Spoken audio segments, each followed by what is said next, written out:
As a result of many criminal justice policies in the United States today, the incarceration rate of the United States of America is the highest in the world, at about 716 per 100,000 of the national population, according to the International Center for Prison Studies.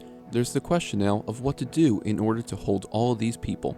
There are particular groups, so there's the CEA and the GEO group.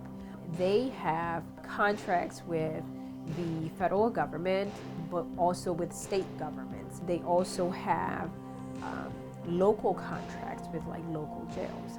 And so what has occurred is that instead of the government building new prisons, what they do is they send an individual to a privately owned prison, and then they pay a certain amount of money to that particular prison to sort of hold the individuals there.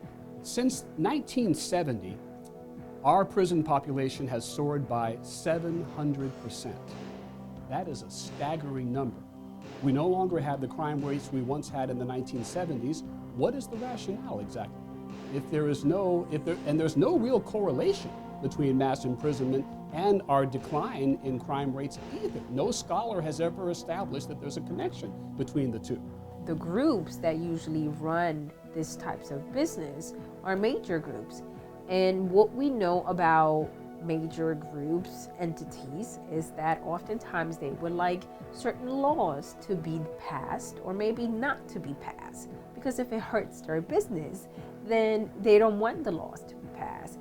And so one of the things that we have here in America is that we allow individuals such as lobbyists to go and lobby against or for a particular law. There are countless corporations across the United States that are making a bundle, first from the construction of prisons. So there are companies that have made billions building all of these new prisons across the United States. And as I mentioned, every prisoner has to purchase everything from clothing items to candy to toothpaste and soap, blankets.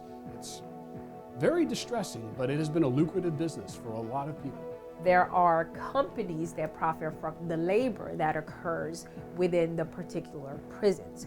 Now, one of the things that should be clear is that this doesn't only occur within private prisons. So companies such as Honeywell, there's IBM, there's Victoria's Secret. In addition to that, there's Starbucks has also been known to profit.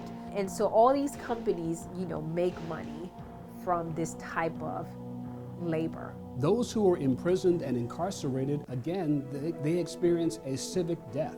They cannot go to the ballot box and participate and cast their ballots, which means that the political parties and politicians that would say vote for increased government spending for the needy and the poor, or for government programs to benefit, those politicians don't get their votes, don't get their support. And the same thing applies to their family members.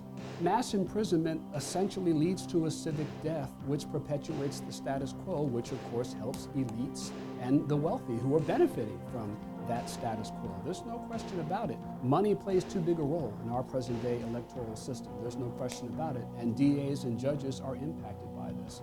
Again, district attorneys would counter by saying, hey, we didn't set up the system. We're not responsible for this. We're not doing anything illegal or wrong. But that is beside the point.